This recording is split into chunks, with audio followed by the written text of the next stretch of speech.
कितने किलो लगता है। मंदिर की में चंदन का छिड़काव होता है, रत्न वेदी पे होता है, उसके बाद रथों पर होता है। और महाराज स्वयं यहाँ पे गजपति महाराज आए हैं, उन्हें पद्म के फूलों का हार पहनाया गया है। उन्हें चाहते तो कोई राजसी हार पहना सकते थे, क्योंकि वो यहाँ पर यहाँ की संस्कृति में यहाँ के लोग उनके चलंती विष्णु के प्रतिमा के नाम से वो पूजनीय है, इसीलिए उनको पद्मों का फूलों का हार पहनाया गया है। वो अपनी एक छोटी सी पालकी, कहीं पे कोई आलीशानता, कहीं पे कोई आडंबर का प्रतीक नहीं, तमजान में जा रहे हैं। वो वे बैठकर वो तीनों रथों की, जब उन्होंने रथ की पूजा की और वो अभी अपनी तमजान में बैठकर वापस जा रहे हैं। और इसी भीड़ के बीच में कहीं पे कोई स्पेशल अरेंजमेंट नहीं हुआ है, कहीं पे ऐसा नहीं है कि भक्तों को दूर करके किया गया।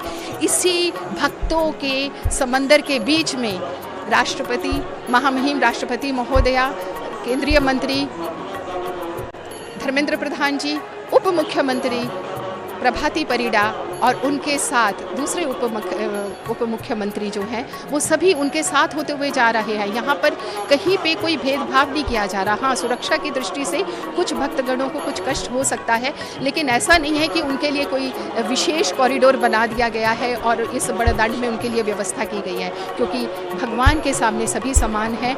और यहाँ पर सभी दर्शन करते हुए अपने अधिकारियों के साथ वो वापस जा रहे हैं। और क्योंकि अभी पता है रथ चलने कि ये पूर्व की तैयारी है, और यहाँ पर जितनी नीतियाँ मंदिर के अंदर होती हुई, मंदिर से बाहर पहंडी से होती हुई रथारूढ़ हुए हैं, वो सभी रीतियाँ लगभग समाप्त हो चुकी हैं। जो अंतिम नीति थी, जो छेरा पोहरा की थी, स्वयं गजपति महाराज जी ने की, और उसके समापन होने के बाद स्वयं हमारी राष्ट्रपति महामहिम महोदया द्रौपदी जी वो स्वयं नीचे उतर के आई और उनसे मिली। और यही विशेषता, यही विनम्रता, यही विनयता उन्हें बहुत ही श्रेष्ठ बनाती है। एक संथाल गोष्ठी से आकर इतनी ऊंची पदवी में आने के बाद भी कहीं पे कोई अहंकार नहीं, कहीं पे कोई उनके चेहरे पे कुछ इस तरह का नहीं है कि जिसको देख के वो बता सके कि वो इतने ऊंचे ओहदे पे बैठी है। सारी दुनिया के लोगों को, सारे विश्व को उड़ीसा की इस नारी से सीखना पड़ेगा, इस संस्कृति से सीखना पड़ेगा, जहाँ पर नारी और पुरुष को समान अधिकार दिया जाता है। वहीं पे महाराजा कोई राजसी वस्त्रों में उनके कोई आडंबर नहीं है, कहीं हीरे जवाहरात नहीं गड़े हुए, वो श्वेत वस्त्र धारण किए हुए हैं। श्वेत वस्त्र जो होते हैं वो पवित्रता का प्रतीक होते हैं।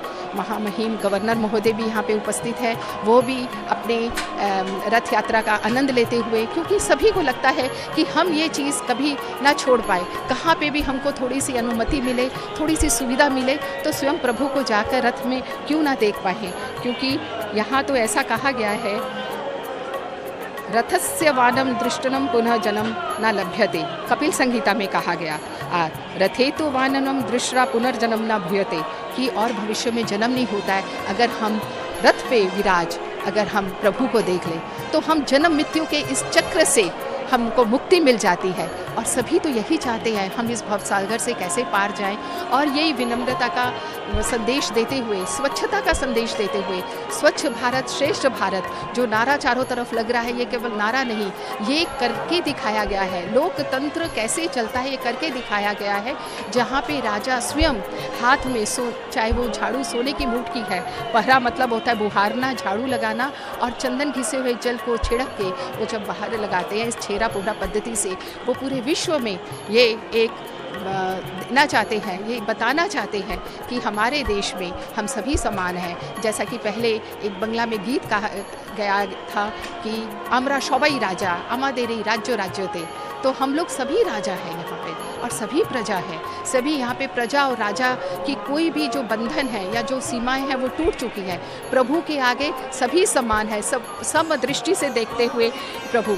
तो यहाँ पर राजा के साथ जो जाते हैं, ये इनका भी सुबह से मंदिर में अपने राजमहल में बहुत सारी क्रियाएं चलती हैं, नीतियाँ होती हैं। ये स्नान करके नए वस्त्र हर वर्ष ये पहनते हैं। मापसरी और दर्जी आके इनके माप लेके इस तरह के वस्त्र बनाता है, विशेष तरह के। सिर में सफ़ेद पगड़ी के ऊपर कलगी लगाई जाती है और कमर पट्टी बांधी जाती है।